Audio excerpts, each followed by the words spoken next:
Bom dia, meus amados, a graça e a paz do Senhor. Eu sou o pastor Rômulo Pereira, da Igreja Batista, Palavra da Graça, e hoje nós vamos estudar os Atos dos Apóstolos, capítulo 15, versos 19 e 20, que nos dizem: Pelo que julgo eu, não devemos perturbar aqueles que, dentre os gentios, se convertem a Deus, mas escrever-lhes que se abstenham das contaminações dos ídolos, bem como das relações sexuais ilícitas, da carne de animais sufocados e do sangue. Bom, meus amados, estamos vendo aqui a conclusão do Concílio de Jerusalém, um concílio que reuniu as principais lideranças cristãs do início da igreja, né? Do início da pregação do evangelho pelos apóstolos. Inclusive estão reunidos aqui o apóstolo Pedro, o apóstolo Tiago, Paulo, Barnabé, enfim, os grandes nomes do Novo Testamento reunidos para tomar uma decisão importantíssima e que define a história cristã, que é como devemos utilizar o Antigo Testamento, com as suas prescrições, os seus mandamentos, os seus princípios e regras. Então, vimos todo o debate aqui nos estudos e que sempre foi apontado que, em unanimidade, os cristãos decidiam que o que nós precisamos guardar é o Novo Testamento, o ensino de Jesus Cristo. O Antigo Testamento foi para o povo judeu. Foi uma aliança que Deus fez com o povo judeu. Ponto. Não era uma aliança universal para toda a raça humana. Já o Evangelho, sim, uma aliança para toda a raça humana. Nós somos discípulos de Cristo, não de Moisés totalmente. Em parte, sim, mas nós somos discípulos de Jesus. O ensino da nova aliança, essa sim feita para toda a raça humana e infinitamente superior. Os ensinos de Cristo são incomparavelmente superiores aos ensinos do Antigo Testamento. Agora, como já explicado, do Antigo Testamento, nós guardamos tudo o que está de acordo com Cristo e os seus apóstolos. Tudo que Jesus ensinou, tudo que o Novo Testamento ensina, que no Antigo Testamento se menciona, se afirma, mantém-se. O que o Antigo Testamento afirma e o Novo Testamento repete, mantém-se. O que no Antigo Testamento afirma e no Novo Testamento não se repete e às vezes até mesmo diz que aquilo cessou, aquilo termina. Especialmente, se você for ler no Antigo Testamento, a lei mosaica, ela tem três componentes principais. Uma lei civil, assim como nós temos, né, nossas leis civis no nosso país, a Constituição e todas as leis que são votadas no Legislativo, a lei mosaica, uma parte é isso. Leis para a questão administrativa, para definir questões judiciais. Tudo isso foi, obviamente, feito para um povo e para uma época. São leis civis, como as nossas leis civis mudam o tempo todo, vão se alterando com o passar do tempo, para estar de acordo com a sua época, para aquela, ou até mesmo para aquele povo, né, porque varia de um país para outro. Então havia esse componente civil, havia o componente ritualístico, que nós estamos vendo aqui, que cessa no Novo Testamento. A lei civil, obviamente, nem entra em discussão. Não é trazido para o Novo Testamento a lei civil dentro da lei de Moisés. Os rituais também não vêm, porque nós estamos vendo aqui que o principal ritual, que é da circuncisão, que até vem antes da lei mosaica, tamanha a importância, não deve ser guardado no Novo Testamento. Ou seja, os rituais do Antigo Testamento, inclusive a circuncisão, que seria um dos principais, não se mantém no Novo Testamento. Então, todos os rituais judaicos não se mantêm. Agora, o que se mantém, em boa parte, são as questões morais, são as questões de princípios e valores éticos. Por exemplo, não roubar, não adulterar, não dar falso testemunho, honrar pai e mãe, ou seja, tudo aquilo que tem a ver com ética, com princípios e valores de, de vida, tudo isso, obviamente, se mantém, pelo menos em grande parte. Novamente, tudo deve ser conferido com o ensino de Jesus, mas tudo isso se mantém.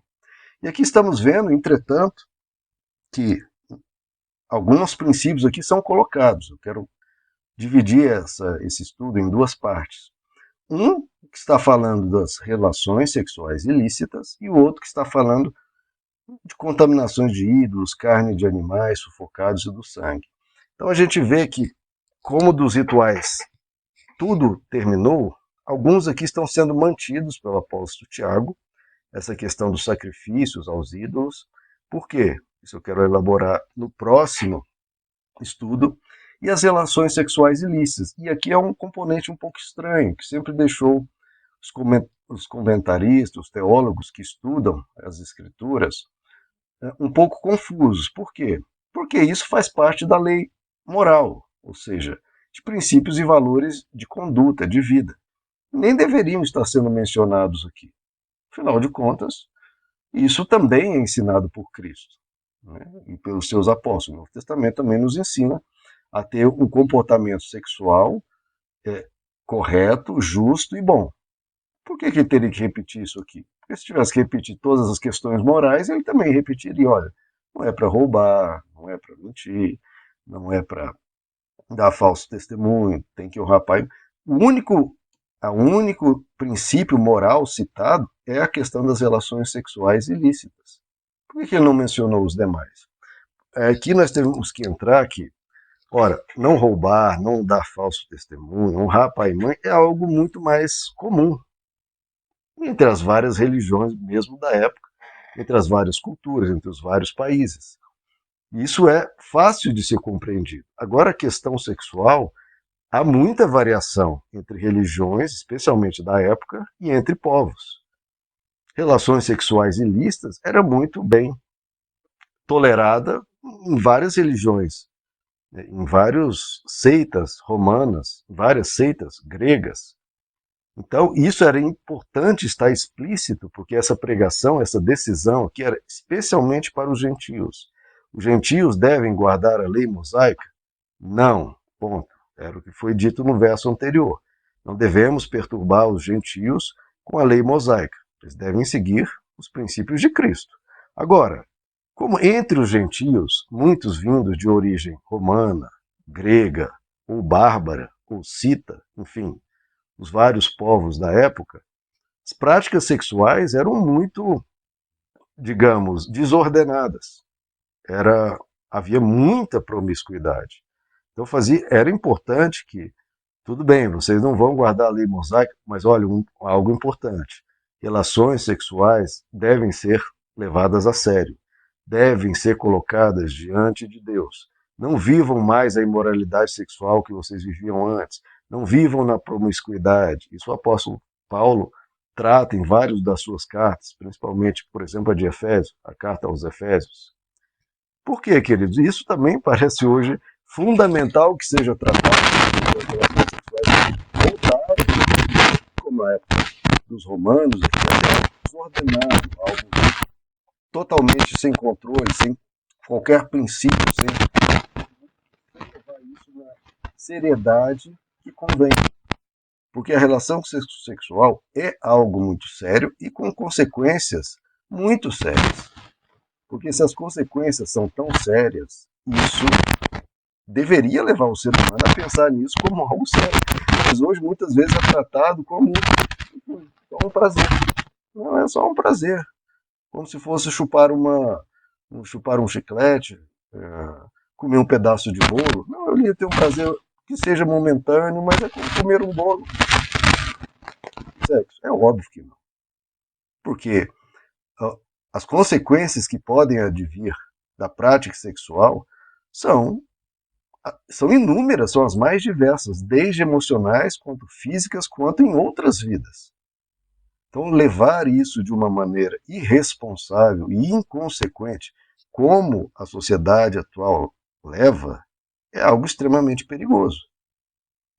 Primeiro, em questões emocionais, as pessoas, quando têm essa relação íntima, elas acabam muitas vezes criando uma conexão com a outra pessoa, e a outra pessoa, se não estiver nesse compromisso saudável, como é o casamento, a outra simplesmente pode virar as costas e deixar aquela pessoa que criou um apego, que criou um afeto, em pedaços. Então, por que a sexualidade, o princípio, o fundamento é ser criado dentro de um relacionamento de compromisso e seriedade? Para que as pessoas possam viver algo tão profundo, tão íntimo, com alguém que confiam, com alguém que ela vai permanecer junto, que é o seu companheiro, que é seu amigo, e não com um desconhecido que depois a pessoa começa a ter um amor, um afeto muito grande, e a outra pessoa vira as costas e deixa em pedaços. Porque o mundo sempre enxerga, não, eu quero ir lá e fazer e depois me despedir, tchau. Só que a pessoa não pensa, ela sempre pensa que ela é entre aspas, está no poder, está no controle. Mas ela se esquece que ela pode se apaixonar, pode ter aquele sentimento profundo pelo outro e o outro virar as costas. Então não é que Deus está coibindo a pessoa de viver a sua felicidade. Não, Deus quer proteger a pessoa dos ferimentos, dos traumas, das feridas de alma que ela pode colher com aquela prática ou que ela pode causar. Porque são duas pessoas. Você pode ser ferido ou a outra pessoa pode ser ferida. E Deus quer proteger a ambas. Então a sexualidade, nessas questões psicológicas, já tem essa seriedade na questão. Outro ponto é, como eu falei, ainda aspectos físicos. Nós sabemos que hoje a questão de doenças sexualmente transmissíveis hoje está novamente se alastrando. Algo que estava até relativamente controlado algumas décadas atrás, hoje isso se espalha.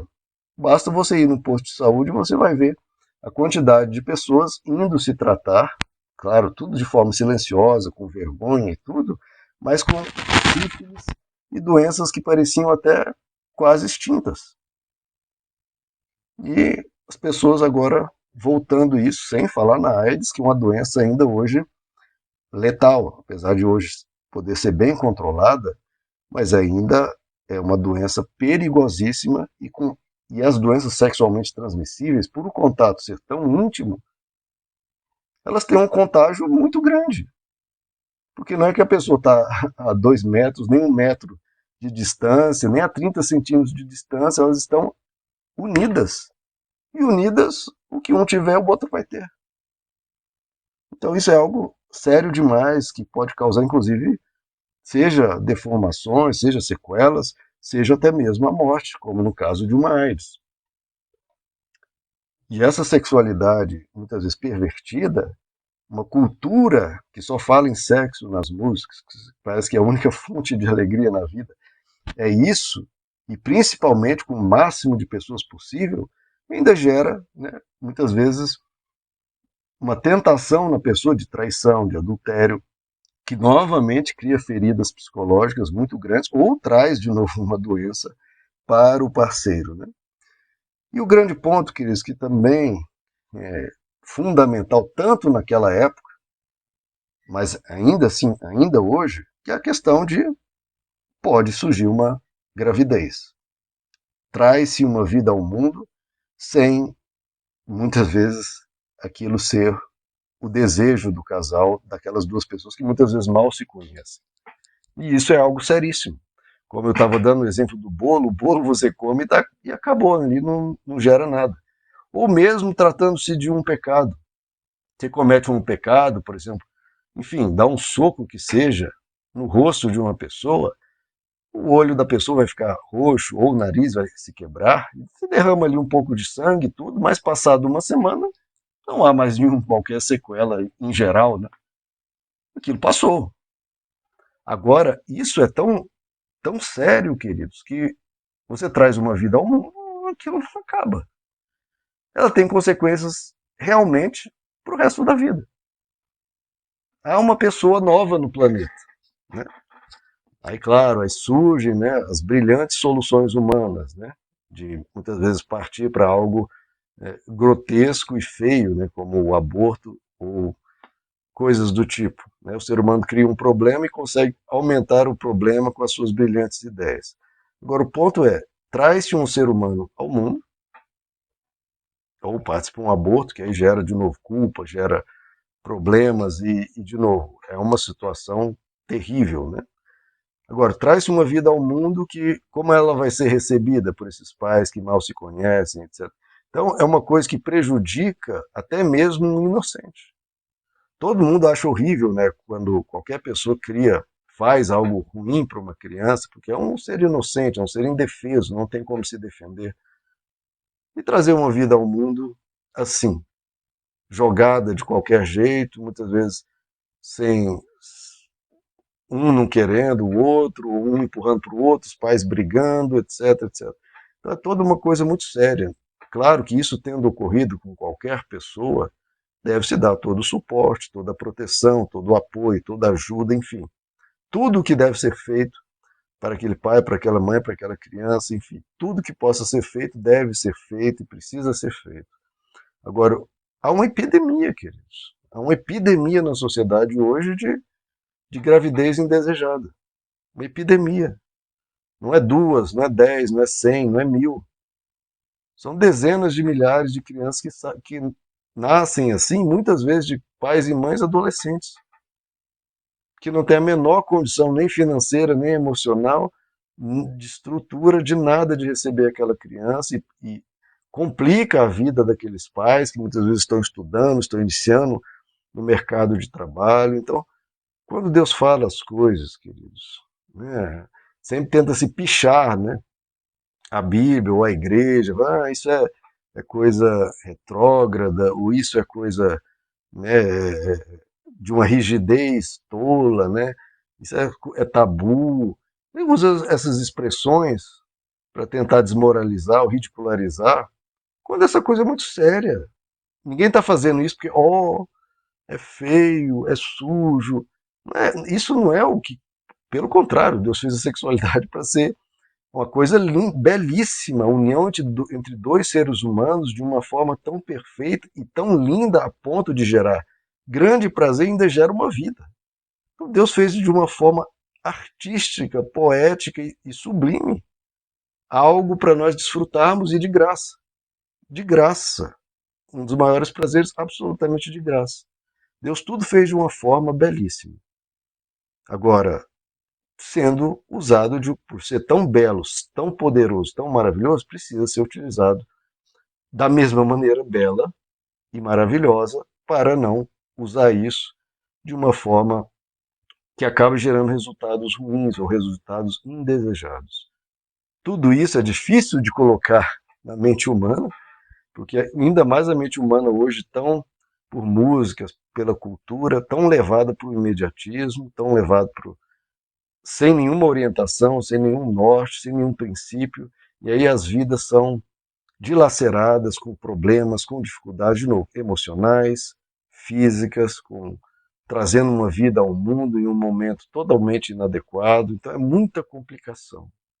Algo que era para ser lindo, que a pessoa ali desfruta e tem os seus momentos, e depois cria problemas gigantescos. Então que a humanidade possa repensar a sua relação com a sua sexualidade para ser mais responsável, mais correto, mais justo, até com esses que são indefesos e até consigo mesmo e até com o outro.